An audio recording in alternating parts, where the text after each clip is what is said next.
Hello दोस्तों, क्या आप एक ऐसी कहानी सुनना चाहते हैं जो आपको मेहनत और काम करने की असली अहमियत सिखाए? अगर हाँ, तो आज की हमारी ये कहानी एक मेहनती चिड़िया और आलसी कौवे की है। आप लोग इसे जरूर सुने। लेकिन हाँ, उससे पहले अगर आपको ऐसी कहानियाँ पसंद है तो हमारे चैनल को सब्सक्राइब करना मत भूलें। आइए चलिए शुरू करते हैं।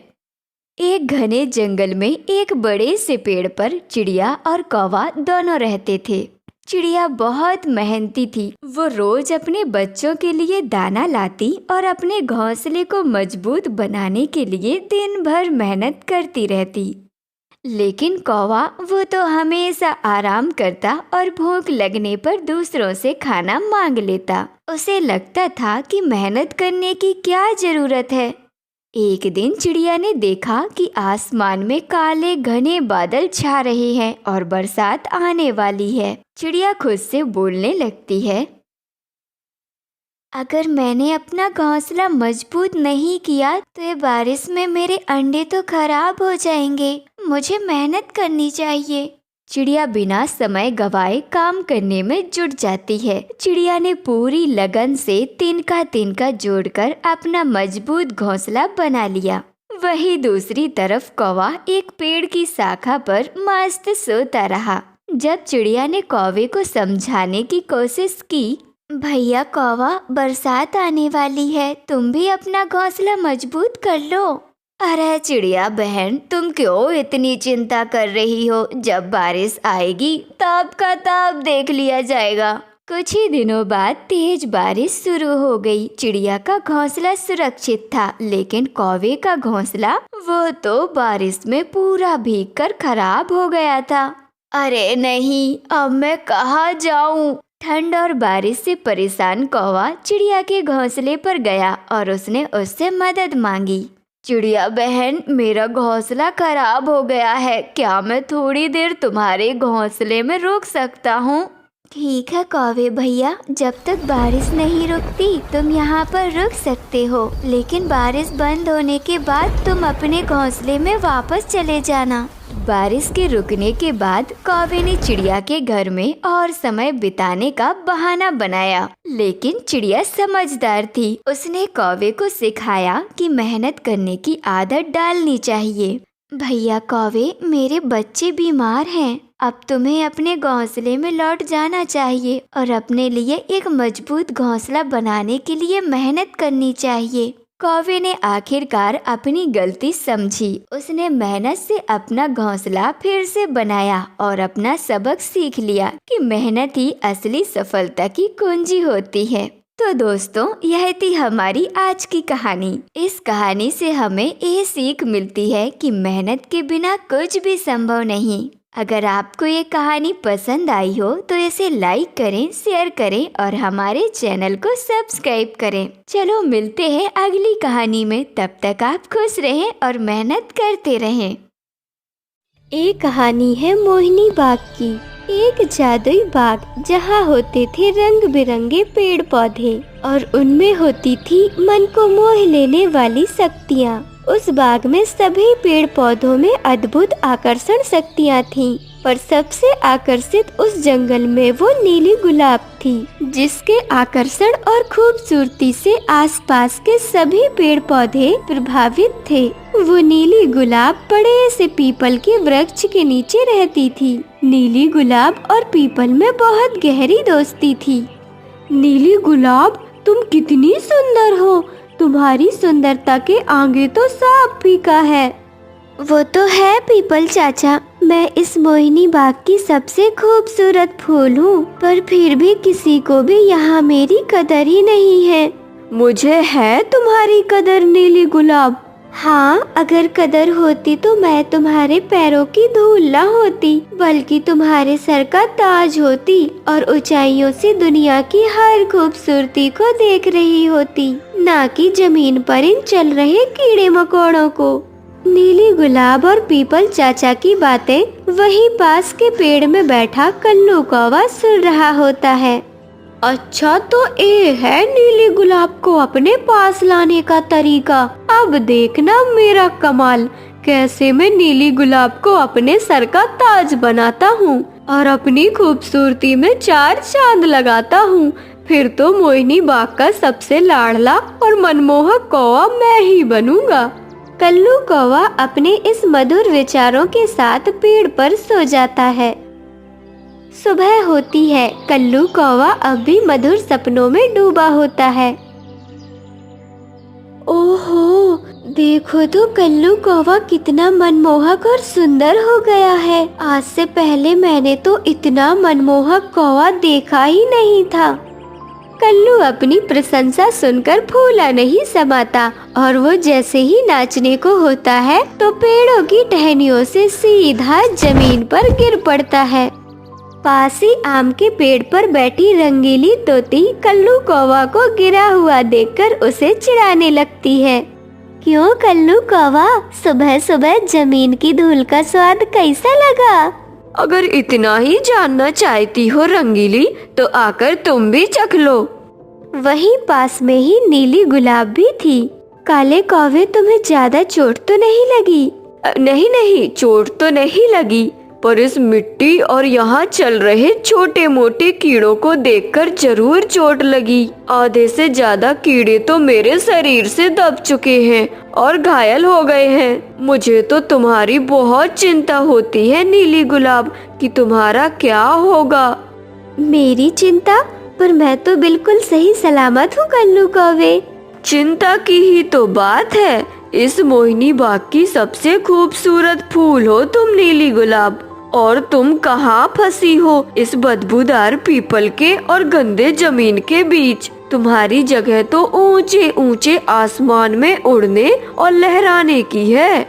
मुझे भी ऐसा ही लगता है, पर मेरे पास तो तुम्हारी तरह पंख नहीं है ना कल्लू कौवे। तो क्या हुआ नीली गुलाब, अगर तुम इस गंदी मिट्टी को छोड़कर खुले आसमान में अपना बसेरा करना चाहती हो तो मैं इसमें तुम्हारी मदद करूँगा। पर कैसे कल्लू कौवे? पहले तुम बताओ नीली गुलाब, क्या तुम तैयार हो एक खूबसूरत दुनिया की सैर करने के लिए? नीली गुलाब कल्लू कौवे की बातें सुनकर सोच में पड़ जाती है। तभी पेड़ पे बैठी रंगीली तोती कहती है, ओ नीली गुलाब, जरा सावधानी से निर्णय लेना। कल्लू कौवा तो अभी अभी सपना देखकर नीचे गिरा है, कहीं अब तुम भी सपने में धड़ाम से नीचे न गिर जाओ। रंगीली तोती की बातों को सुनकर कल्लू कौवा तो बड़ा गुस्सा हो जाता है। वो गुस्से में रंगीली तोती को कहता है, रंगीली तोती, तुम तो ईर्ष्या करती हो नीली गुलाब से। शायद इसीलिए तुम इसे आसमानों में रहने का ख्वाब नहीं दिखाना चाहती, क्योंकि फिर आसमान में तुम्हारी खूबसूरती कम पड़ जाएगी और नीली गुलाब की खूबसूरती की चारों ओर चर्चा होगी। कल्लू कौवे, मैं तुम्हारी चालाकियाँ अच्छे से समझ रही हूँ, पर देखना तुम्हें इसकी सजा जरूर मिलेगी। रंगीली तोती वहाँ से चली जाती है और कल्लू कौवा अपनी चालाकी भरी बातों से नीली गुलाब को मनाने की कोशिश में लगा होता है। नीली गुलाब, जो कि पहले से ही जमीन में रहकर ऊब चुकी थी, उसे अब खुले आसमान में उड़ना था और उसके इस सपने को पूरा कल्लू कौवा कर रहा था। शायद इसीलिए वो कुछ नहीं सोचती और कल्लू कौवे के साथ जाने का निर्णय कर लेती है। जल्दी बताओ नीली गुलाब, क्योंकि मैं आज महाराजा के शहर में जा रहा हूँ, जहाँ पशु पक्षी पेड़ पौधे मानव सभी का ख्याल रखा जाता है। अगर तुम जल्दी निर्णय लेती हो तो मैं तुमको अपने साथ राजाओं की नगरी में ले चलूँगा। क्या तुम सच कह रहे हो? अगर ये सच है कल्लू कौवे, तो मैं जरूर तुम्हारे साथ चलूंगी। कल्लू कौवा नीली गुलाब की सहमति सुनकर बेहद खुश हो जाता है और मन ही मन सोचता है, कितनी मूर्ख है ये नीली गुलाब, अपने अस्तित्व को खत्म कर अबे मेरे अस्तित्व में 4 चांद लगाएगी। क्या सोच रहे हो कल्लू कौवा? यही सोच रहा हूँ नीली गुलाब कि तुमने कितना सही फैसला किया है। अब चलो आसमान की ऊंचाइयों में घर बसाने। नीली गुलाब कल्लू कौवे की बातों में आ जाती है और अपने आप को जमीन से अलग कर वो कल्लू कौवे के सर का ताज बन जाती है।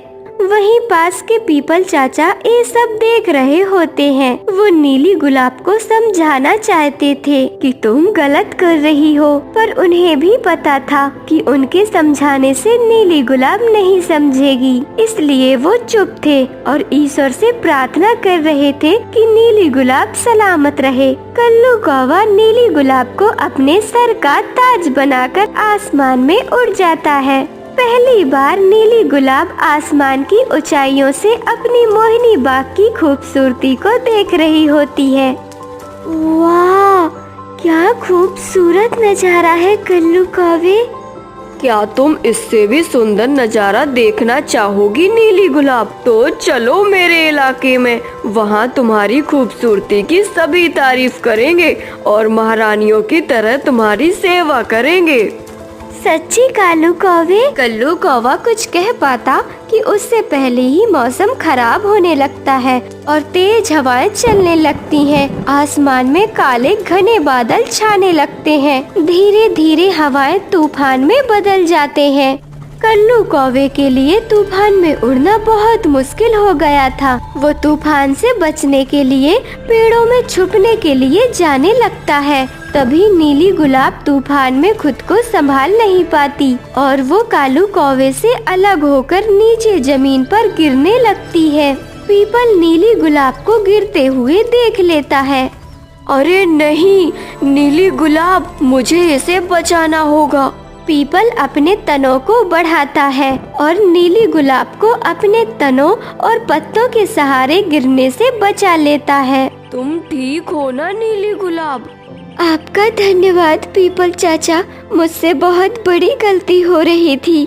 समय रहते ईश्वर ने और आपने मुझे बचा लिया। मैं अपनी गलती के लिए बहुत शर्मिंदा हूँ।